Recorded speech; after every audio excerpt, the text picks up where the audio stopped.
Assalamualaikum, kita sambung kelas kita untuk subtopik 5.2 larutan dan kadar ketelarutan. Sila buka buku teks anda muka surat 106. Sekarang kita akan lihat ciri-ciri larutan. Larutan ini boleh kita bagikan kepada zat telarut dan juga pelarut. Apa itu zat telarut?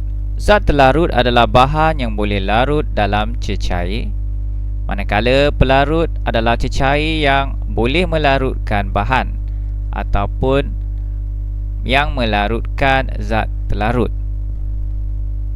Sekarang kita lihat satu contoh larutan. Larutan adalah campuran yang terhasil apabila zat telarut melarut dalam satu pelarut.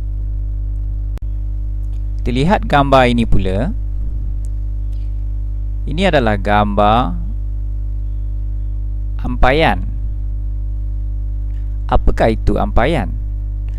Ampaian ialah satu campuran yang mengandungi zarah-zarah pepejal yang kecil terapung dalam cecair.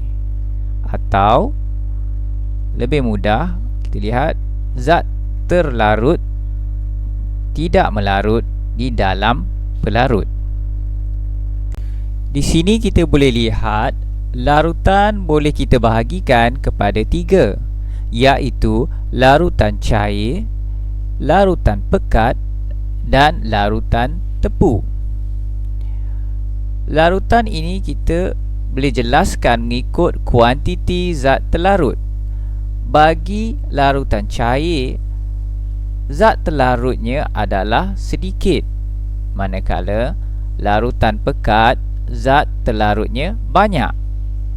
Akhir sekali, bagi larutan tepu, kuantiti zat telarutnya adalah maksimum.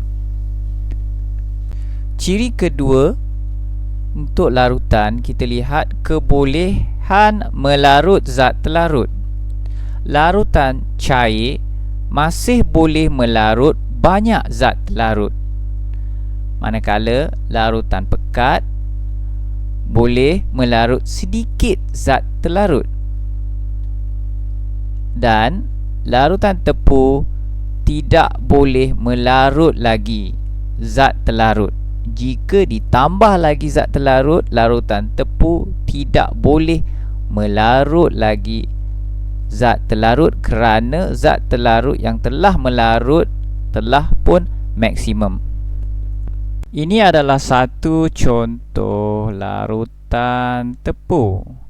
Apabila kita tambahkan gula kepada pelarut, pada satu tahap, jika kita tambahkan lagi gula pada pelarut, gula tersebut tidak dapat larut lagi dalam pelarut. Pada tahap ini kita panggil larutan telah pun tepu, kerana zat telarut yang melarut dalam pelarut telah pun maksima. Sekarang kita akan buat perbandingan antara larutan dan ampaian. Larutan adalah campuran yang jernih. Zat telarut larut dalam pelarut, manakala ampaian adalah campuran yang keruh dan zat telarutnya tidak larut dalam pelarut. Dua ciri-ciri yang akan kita lihat ialah penembusan cahaya bagi larutan dan ampaian dan penurasan bagi larutan dan ampaian. Untuk penembusan cahaya, cahaya boleh menembusi larutan, tetapi bagi ampaian, cahaya tidak boleh menembusi ampaian, seperti yang kita boleh lihat dalam gambar.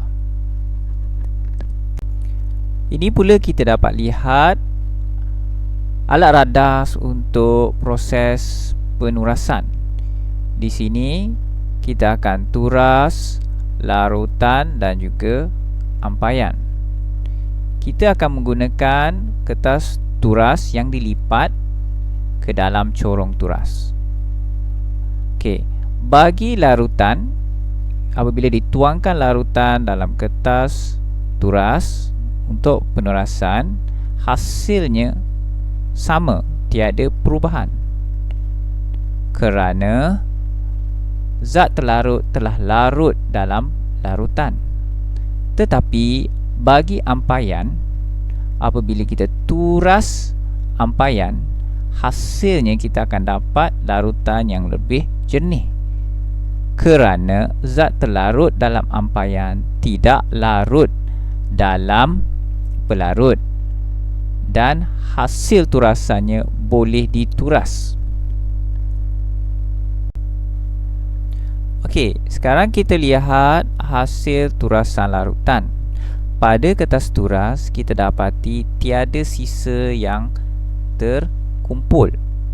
Tetapi pada hasil turasan ampaian, kita dapati terdapat sisa yang terkumpul. Dan hasil akhir turasan bagi ampaian adalah larutan yang lebih jernih. Akhir sekali, kita akan lihat perbezaan larutan dan ampaian. Larutan kelihatan jernih. Cahaya boleh menembusi larutan. Larutan tidak meninggalkan sisa apabila dituras. Manakala ampaian kelihatan keruh. Cahaya tidak boleh menembusi ampaian. Dan apabila dituras, ampaian meninggalkan sisa. Itu saja untuk kali ini. Sehingga kelas yang akan datang. Sekian, terima kasih.